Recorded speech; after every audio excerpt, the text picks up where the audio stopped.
Bonjour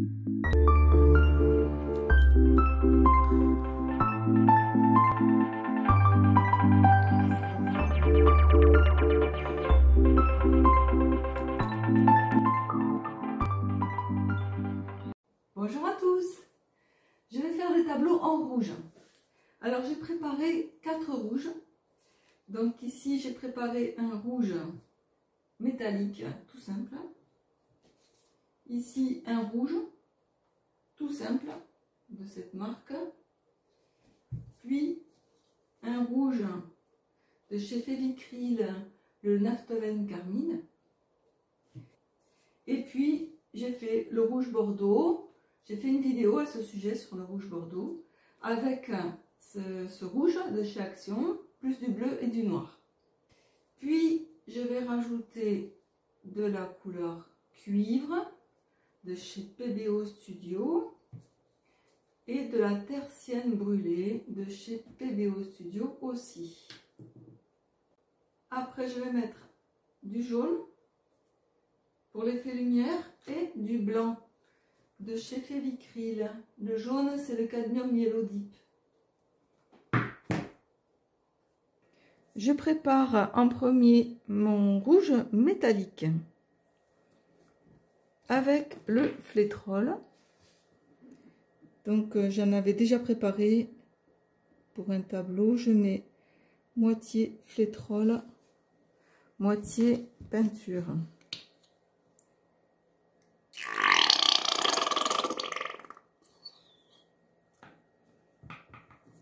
Je mélange ces deux composants. Après avoir mélangé ces deux composants, je rajoute l'eau.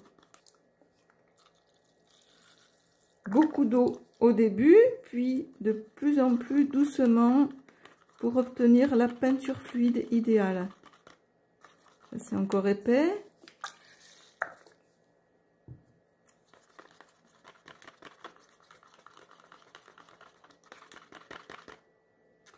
C'est encore épais. Je voudrais avoir un verre entier de peinture. Encore un petit peu épais. Je vais peut-être rajouter un peu de peinture pour avoir un verre entier. Je rajoute de la peinture.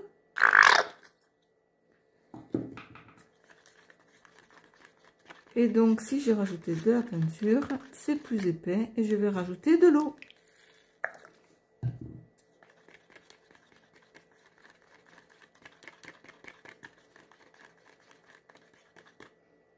Ah, la texture est bientôt idéale.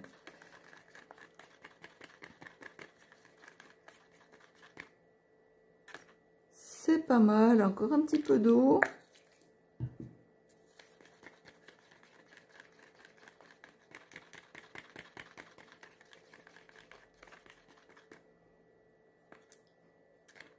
Peut-être un petit peu d'eau encore. Alors la texture de la peinture, j'ai fait une vidéo à ce sujet. Je vous la mets dans la description de ma vidéo. Et c'est très important la texture. Voilà, il faut napper la spatule. Et le petit filet qui tombe ici, il doit être le même pour toutes les peintures. Maintenant, le ombre brûlée de PBO Studio. Alors toujours mon flétrol, ma peinture. Alors là, c'est pas la même peinture et vous allez voir que la texture ne va pas être la même. Les PBO sont assez épaisses, ils sont très bien comme peinture.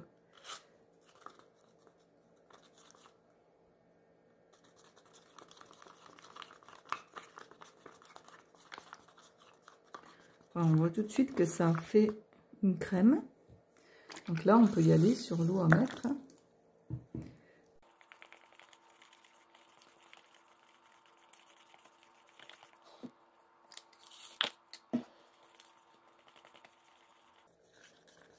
C'est un peu le même système que la crème béchamel. Et là, c'est plutôt de la crème au chocolat d'ailleurs.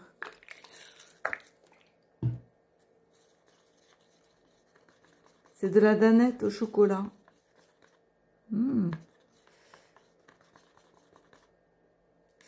Encore un peu d'eau.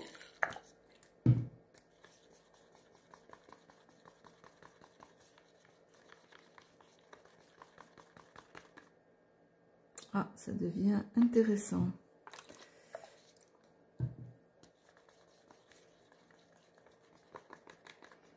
Voilà la bonne texture. Je vérifierai tout à l'heure qu'elles aient toutes la même texture. Alors, le petit contrôle de fluidité. Voilà, le filet. Comment ça nappe la spatule. Ça doit être pareil pour toutes les peintures. Et puis le ressenti aussi quand on tourne comme ça. Ici, elle est assez liquide. Le dernier rouge est un tout petit peu plus épais. Après, nous arrivons à celle-ci. On voit qu'elle est plus épaisse. Parce que déjà, on arrive avec la spatule à prendre beaucoup plus de peinture qu'ici. Elle est beaucoup plus lisse. Celle-ci est entre celle-là et celle-là. Et la marron qui est un tout petit peu plus épaisse. Donc je rajoute un petit peu d'eau ici. Un petit peu ici. Et ici. Je vais mélanger. Et je vous dis ça après. J'ai donc rajouté beaucoup d'eau dans celle-ci. Et un petit peu dans chacune des marrons, les cuivres et la tertienne brûlée. Toutes mes peintures sont prêtes à l'emploi. Je fais le test de fluidité sur une feuille. Je mets une petite goutte de chaque peinture au même endroit et la même quantité sur ma feuille pour voir à quelle vitesse elles vont couler et si la texture est bonne. Attention, top départ. Là. Elles coulent toutes pareilles. Ah, c'est impeccable. Elles ont toutes la même fluidité, la même texture.